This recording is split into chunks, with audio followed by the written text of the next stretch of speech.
Hello, खमागणी, बोंजू, कैसे हैं आप सब। आज का जो वीडियो है वो बहुत इम्पॉर्टेंट है क्योंकि ये जो वीडियो है मैं व्यूअर्स की डिमांड पे बना रही हूँ। बहुत सारे कमेंट्स आए, बहुत सारे स्टूडेंट चाहते हैं कि मैं सीपीसी पे भी वीडियो सीरीज स्टार्ट करूँ, तो कोशिश कर रही हूँ सीपीसी को आज से इस वीडियो से एक सीरीज स्टार्ट करने की। और ये कोशिश करूँगी कि सीपीसी के जो भी सेक्शन ऑर्डर्स हैं उनको सिंपल वे में आपको समझा सकूँ। मैं जो भी वीडियोस बनाती हूँ आप सब कमेंट्स करते हैं, आपकी कमेंट्स पढ़ के बहुत अच्छा लगता है। एक कनेक्शन सा डेवलप हो रहा है मेरा और व्यूअर्स के बीच में। तो मैं आपको एक चीज़ कहना चाहूँगी, जब भी आप मेरा वीडियो देखते हैं प्लीज़ उस पर कमेंट कीजिए, क्योंकि आपके कमेंट से मैं अपने वीडियो को मॉडिफाई कर सकती हूँ। उसमें क्या चेंजेस आप चाहते हैं, कमेंट्स के थ्रू ही आप मुझे इंटरेक्ट कर सकते हैं। और एक चीज़ और कहना चाहूँगी कि अगर आप इंस्टाग्राम पे मेरे को फॉलो करना चाहें तो मेरा इंस्टाग्राम की प्रोफाइल भी आपकी स्क्रीन पे आ रही है, आप उसको फॉलो कर सकते हैं। उस पर भी मैं बहुत सारे पोस्ट डालती रहती हूँ। चलो, तो बिना कुछ टाइम वेस्ट किए हुए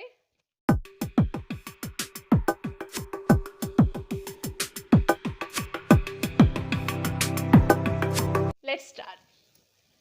today we are going to discuss about CPC. आज हम डिस्कस करने वाले हैं सिविल प्रोसीजर कोड 1908।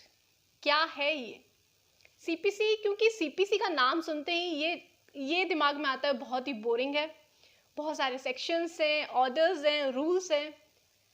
तो कोशिश यही रहेगी कि इस बोरिंग सब्जेक्ट को इंटरेस्टिंग बनाएं। तो सीपीसी के सेक्शन स्टार्ट करने से पहले हम उसका थोड़ा सा हिस्ट्री और बैकग्राउंड समझते हैं कि सीपीसी के अमेंडमेंट कैसे हुए, सीपीसी कैसे एग्जिस्टेंस में आए।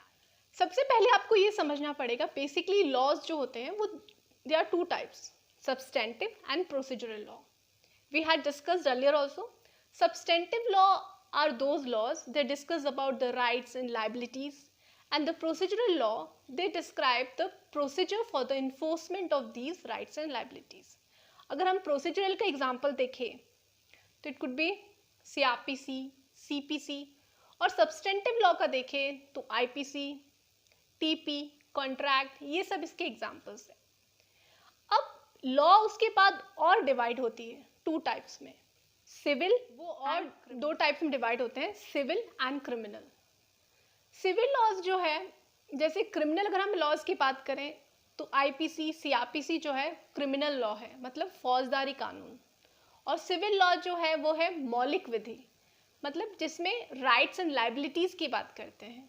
तो सीपीसी जो है वो प्रोसीजरल लॉ तो है लेकिन वो सिविल राइट्स के बारे में बात करता है।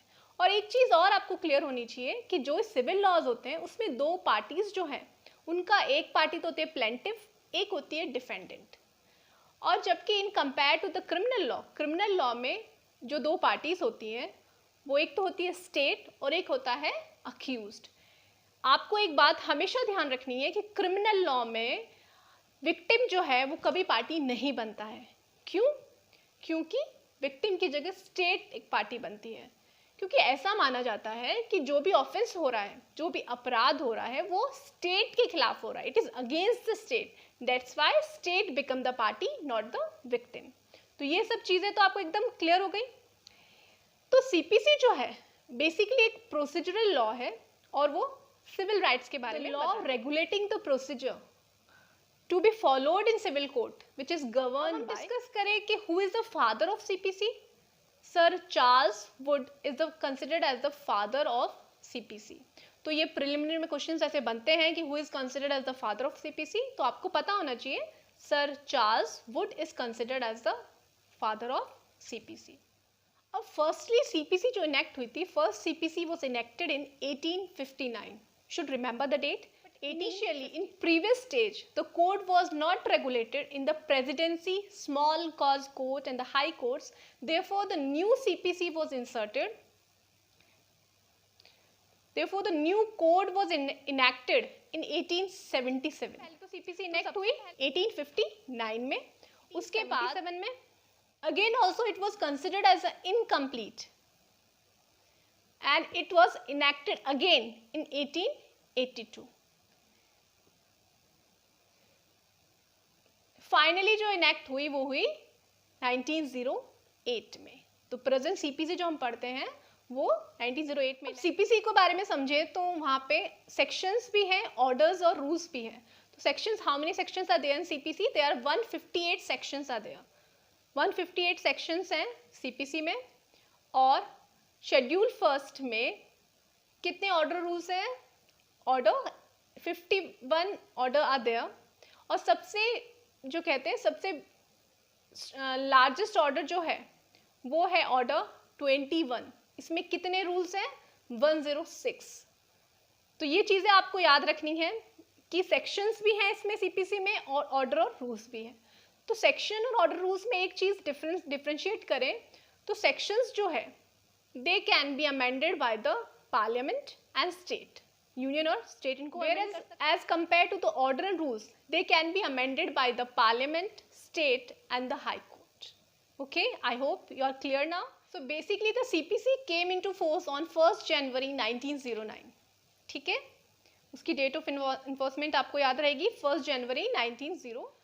CPC has gone through various amendments. CPC जो है 1909 के बाद बहुत सारे amendments हुए हैं उसमें. तो सबसे 1951, 1956, 1976, 1999, 2002 बहुत सारे अमेंडमेंट्स हुए हैं. तो बहुत सारे अमेंडमेंट्स में चेंजेस भी हुए हैं. तो जो 1951 और 1956 का amendment 1951, 1956 emphasis shall be given on fair trial and natural justice. Fair trial और नेचुरल जस्टिस में emphasis दिया गया था 1951 और 1956 के अमेंडमेंट में, और प्रोसीजर को सिंप्लीफाई करने पे emphasis किया गया था. और स्पीडी ट्रायल का भी जो 1976 में अमेंडमेंट हुआ था उसमें डॉक्ट्रिन ऑफ रेस जुडिकेट, और 1999 और 2002 के जो अमेंडमेंट्स हैं they are considered as a very important amendments, कि बहुत सारे इंपॉर्टेंट चेंजेस इसमें अमेंडमेंट में हुए थे. पहला इसमें 1999 और 2002 के जो एस्पेक्ट्स थे अमेंडमेंट के वो थे कि टाइम लिमिट प्रिस्क्राइब्ड हो गई थी. अब time limit is prescribed for issuing summon, filing written order, और जो एडजर्नमेंट के नंबर्स थे they also has been restricted to 3 times. और आर्बिट्रेशन, कंसल्टेशन जो थे, सेटलमेंट प्रोसीजर्स, तो वो भी ऐड हुए थे. तो 1999 और 2002 का अमेंडमेंट जो है उसको बहुत इंपॉर्टेंट माना गया है क्योंकि उसमें बहुत सारे पॉजिटिव चेंजेस आए थे.